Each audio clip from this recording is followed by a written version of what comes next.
My name is Alara Quinn. I'm 30 years old, and yesterday, at my own birthday party, my mother stood up in front of 30 people, lifted a glass of wine, and calmly announced that she had never loved me. She didn't shout, she didn't cry, her lipstick was flawless, her posture perfect. She said it the way someone recites a shopping list, casual, detached, almost bored. The entire garden froze. Forks hovered midair, a chair scraped somewhere in the back, someone's phone buzzed, sharp, and out of place, like a scream no one wanted to acknowledge. And me? I didn't cry. I folded my napkin, smoothed it flat, stood up, and smiled.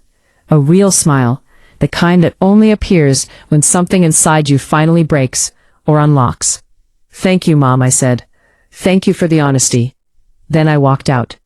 My heels against the wooden floor echoed louder than anything else in that garden. Every step sounded like an ending. The next morning, I woke up to 53 missed calls, but the one that changed everything wasn't from her. Before I tell you what happened next, let me take you back 6 months, because nothing about that night was sudden. It was built, slowly, carefully, over years.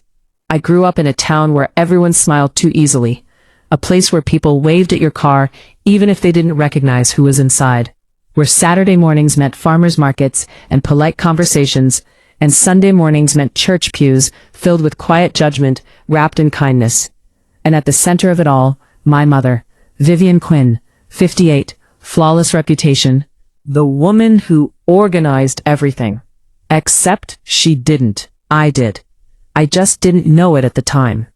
By 14, I was designing seating charts for 20 guests, writing handwritten invitations after finishing homework, staying up past midnight ironing napkins because presentation matters. I thought I was being trusted. I thought she saw something special in me. I didn't realize I was being trained, used, conditioned to build something she could stand in front of and call her own. My father loved me. I never doubted that. But his love had conditions. Silent ones, unspoken, as long as it doesn't upset your mother. That was the rule, always. One Christmas I cooked for 25 people, planned everything, from menu to decor. I barely slept for 4 days. The compliments poured in, and then my mother stood up, raised her glass. "I worked so hard on this dinner," she said. No glance at me, no acknowledgement. She didn't need to look. Everyone already believed her. I tried to correct her later, just once. She didn't yell. She didn't argue. She simply said, "Don't embarrass me," and that was enough. I apologized like I always did. That's how it worked. She didn't fight me. She recruited others to do it for her. Family, church members. She turned relationships into pressure points. And every time I tried to stand up for myself, I was outnumbered. So I stopped trying. Until 6 months ago, I got promoted. Senior Event Coordinator. The title I had worked years for. I called her excited, sitting in my car outside the office. She paused. 3 seconds. I mean, it's still just party planning, right? That was it. The moment I realized something was wrong. Not with me, with her. Because she wasn't proud. She was threatened. A week later, she emailed one of my clients, told them I was still learning, offered to step in, like I was a child, like she owned me. That's when I understood. She didn't want me to fail. She just needed me to never outgrow her. So I made a decision. Not a loud one, not dramatic, just quiet. I planned my own birthday, and I didn't ask her for anything. That's when the real war started. Phone calls, messages, people reaching out not to ask me what happened, but to repeat her version. She's hurt. She feels excluded. You should let her help. The same script, different voices. I had seen it before, but this time I didn't respond. And then the party came. It started beautifully. For once I wasn't working. I was laughing, sitting, being present. Then she arrived, polished, center of attention. She moved seats, took control without asking, corrected things, took credit, diminished me in small, precise ways. The kind no one calls out, but everyone feels. And then, the toast. She stood up, glass in hand, and started talking about sacrifice, about everything she gave up for me. And then, she looked directly at me, and said, "We never loved you. Not the way you wanted." And just like that, everything made sense. No more guessing, no more confusion, no more wondering if I was imagining it. She said it, out loud in front of everyone, and instead of breaking, I felt free. Because the truth, no matter how ugly, is still freedom. I thanked her, and I left. What happened after? People didn't defend her. They didn't argue. They didn't even confront her. They just withdrew, quietly, one by one, because some things don't need explanation.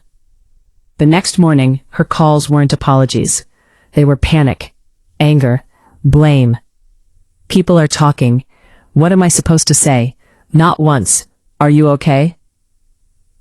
So I stopped answering. And then I did something I should have done years ago. I chose myself. I accepted a job 3,000 miles away, packed my life into boxes, said goodbye to the version of me that existed only to keep someone else comfortable. Leaving didn't feel like victory. It felt like breathing, for the first time. It wasn't perfect. I was alone, scared, starting over. But no one was rewriting my story anymore. Months later, my father sent me a photo, him holding a fish, smiling. No script, no instructions, no her. Just him. That was the first honest thing he'd ever given me. My mother sent a letter. Not an apology. An explanation. A justification. 3 lines at the end that mattered. "I miss you." I believed her. But I also understood something important. She didn't miss me. She missed control. So I wrote back. Not with anger. With boundaries. Clear ones. No messengers. No interference.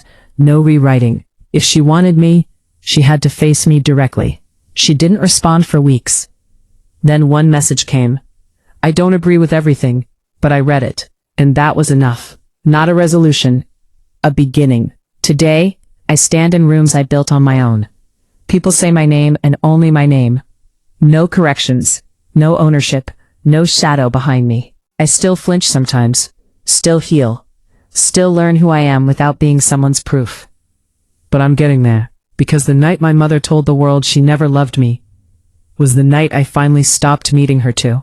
And that changed everything.